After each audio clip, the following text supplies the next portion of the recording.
Hawak ko ngayon ay hulaan nyo. Ano ito? Ha?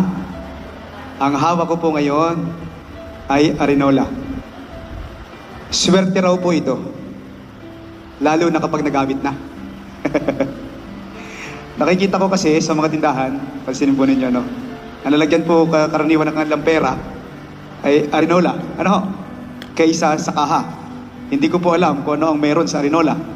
Kaya itong Arinolang ito ay iririgalo ko ngayon sa mag-asawa. Kina Jomel at saka kay Laika. Alam nyo, sa bahay, Jomel at Laika, ang Arinola ay low profile. Low profile. Hindi siya nakikita. Pero alam mong nandiyan. Hindi siya maganda, pero napakahalaga nito sa buhay. Kahit ayaw mong aminin, sa oras ng kagipitan, lalo na sa gabi, dito tayo lumalapit. Ano? Magbubuga ng plema, maging ng sama ng loob. Ano? Ganyan din sa pag-aasawa. Jomel at Laika. Una, katapatan. Ang Arinola, hindi mo ito kinakalat kung saan-saan. Pansinin ninyo. Nakatago lang yan. Saan? Sa kwarto. Nasa ilalim ng higaan. Hindi pwedeng ang Arinola ay gamitin mo sa sala. Hindi mo pwedeng gamitin ito sa bahay ng kapitbahay o kung saan-saan. Sa mag-asawa, ang tiwala at katapatan, exclusive yan.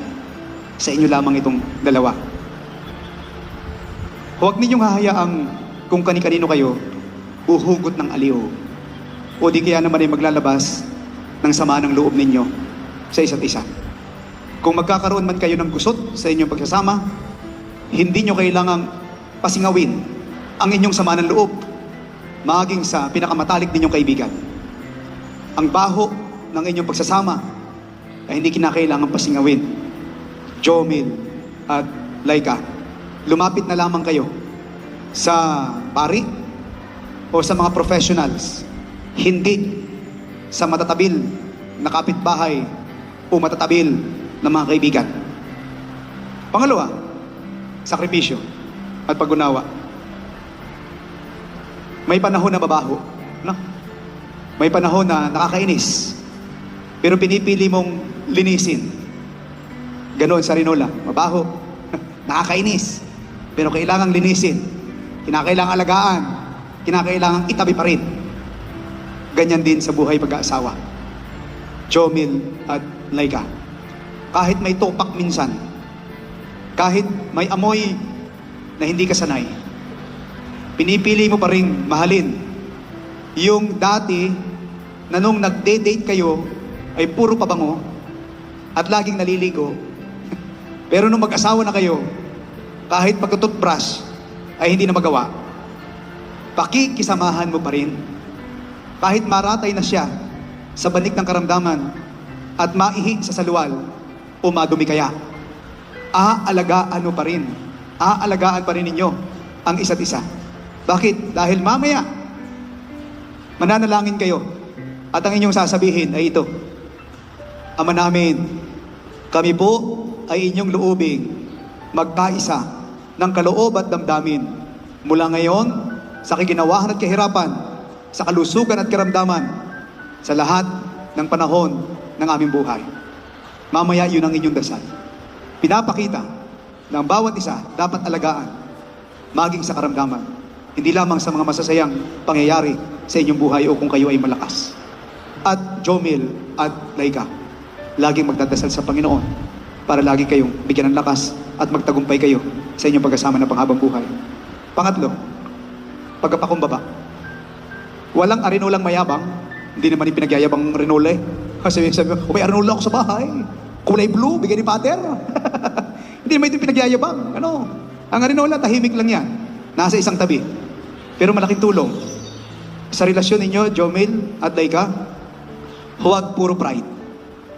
Matutong humingi ng tawad. Minsan, kailangan mong magpakumbaba. Kahit feeling mo, ikaw na yung tama. Pag nagsasalita yung isa, dapat makinig yung isa. Hindi yung pareho kayong magsasalita at wala nang gusto makinig sa isa't isa. Sapagkat kapag kayo ay nagsisigawan na, lalo ninyong hindi maririnig ang isa't isa. Imbis na magkarinigan kayo, imbis na marinig, ay mangyayari, marindi. Hindi marinig, kundi marindi ang isa't isa. Tulad ng Arinola, pag-aralan ninyong gumawa ng tahimik. Pag-aralan ninyong makinig ng tahimik. Pag-aralan ninyong magmahal at maglingkod ng tahimik. Amen? At higit sa lahat, presensya. Hindi kinakailangang bongga para maging mahalaga. Ang mahalaga, nandiyan ka kapag kailangan ka. Hindi mo kailangan magpatawag, Jomel, araw-araw, o magregalo ng mamahaling bagay kay Laika. Basta pag-uwi niya, ang maganda, nandyan ka lang. Ikaw din naman, Laika. Pag-uwi ni Jomel, nandyan ka. Gaya ng Arinola, maaasahan sa lahat ng oras, pero tahimik lang at laging handang umalalay. Ang mahalaga naman sa may bahay, Jomil, ay yung maramdaman niya na secured siya sa iyo sa lahat ng bagay kapag ikaw ang kasama niya. Bagamat, mahalaga pa rin ang pera sa pagsasama ng mag-asawa.